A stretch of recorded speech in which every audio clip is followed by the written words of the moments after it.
Welcome to today's Explainer, where we are looking at the world's wettest place. We're venturing into an environment that honestly just defies belief. We're heading to Meghalaya. It's a state in northeast India that's actually known as the home of clouds. But specifically, we are looking at Mawsynram. This is a high-altitude village that just happens to be the absolute wettest place on Earth.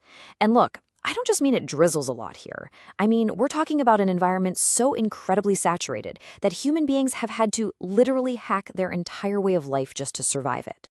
So let's just dive right into the sheer numbers here because they are staggering.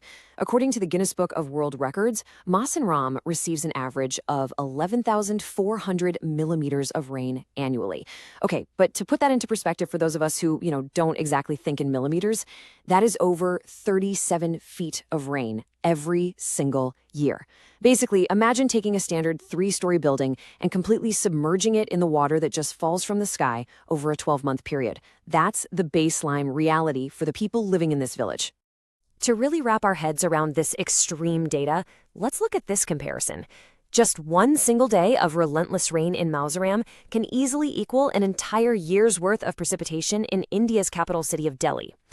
Just think about that for a second. All the rain that a massive, sprawling metropolis sees through spring, summer, fall, winter, all of it just dumped onto one tiny village in a 24-hour window. It's a volume of water that most modern civil infrastructures simply could not handle. And you know what's even more intense? The weather here is actually escalating.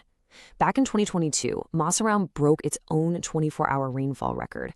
They've received over 3 feet of rain in just a single day. 3 feet. Literally, that's wading pool depth just appearing out of thin air between, say, your morning coffee and your bedtime. The sheer volume of water channeling through these streets and hillsides, it requires just an unbelievable amount of resilience from the local environment and, of course, the people who call it home. Which, honestly, it makes total sense when you look at the name of the state itself. Meghalaya literally translates to home of clouds. And when you visit, you quickly realize, oh, okay, that's not just some poetic metaphor. It is a literal description of what you're experiencing. Because the village sits at an altitude of 4,600 feet, you are actually up inside the weather system itself. The clouds here, they move incredibly fast.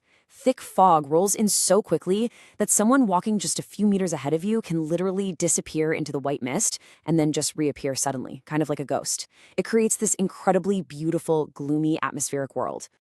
So you're probably wondering, why this specific dot on the map? Well, geographically speaking, it acts like a giant natural funnel.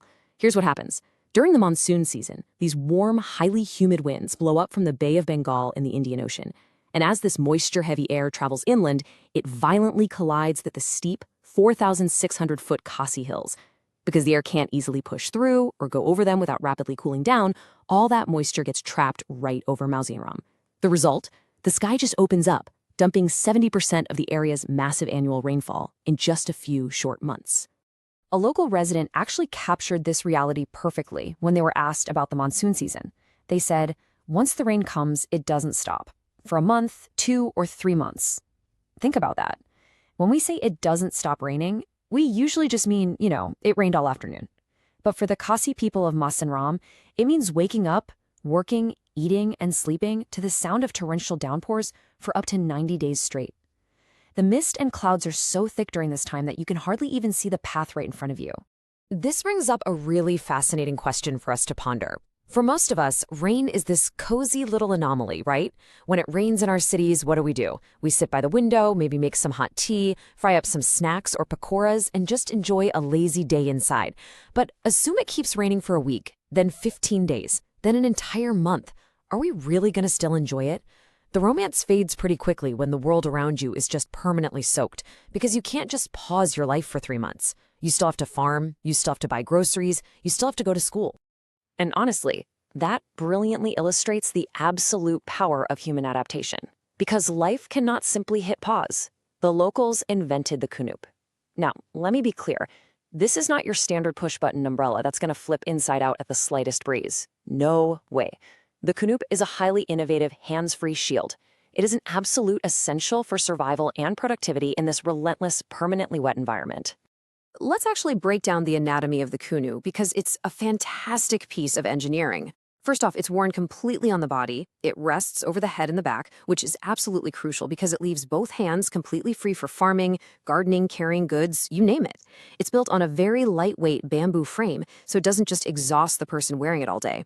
Historically, it was layered with natural broadleaves to shed the water, but the locals have cleverly adapted it over time. Today, it's actually sealed with modern plastic sheeting. And why the change? Well, because when that early monsoon hits in June or July, it doesn't just rain, it hails. And that plastic lining is what prevents the heavy ice from just shattering the bamboo frame.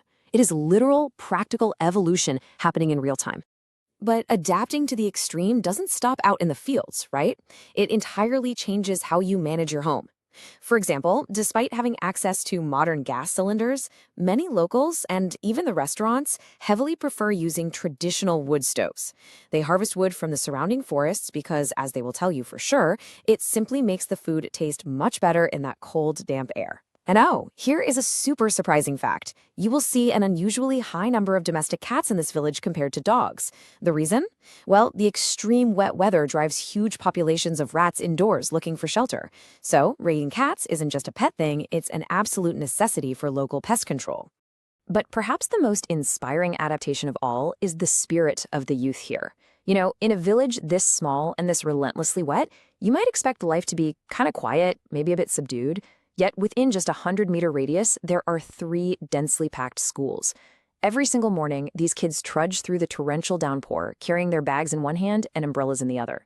And because the schoolyards are completely flooded, their morning assemblies and choir singing, all of that happens entirely indoors.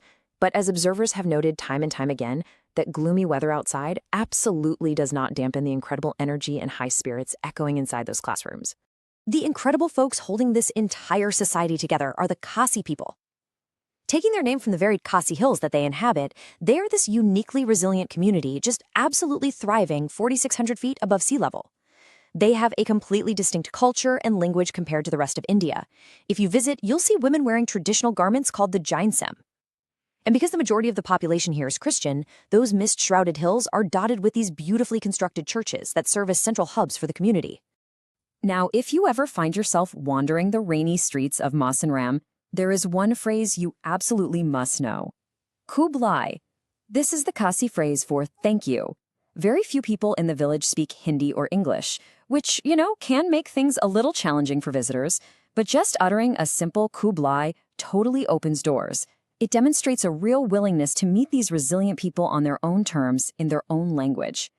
And that really brings us to this beautiful realization about human connection, even with a massive language barrier. Like, we're talking situations where you might literally just have to point at items to order your lunch.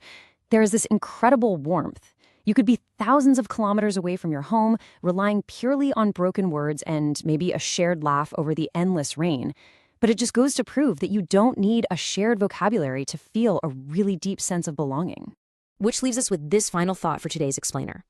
When we are completely stripped of our shared languages, completely removed from our comfortable, familiar environments, and just dropped into the wettest, cloudiest, most extreme corner of the earth, what is it that still makes us all one? It's our resilience, it's our ingenuity, and it's our undeniable desire to connect with one another, rain or shine. So maybe think about that the next time you get caught in a sudden downpour. Kublai for joining me on this explainer today. Keep your curiosity alive, and I'll see you next time.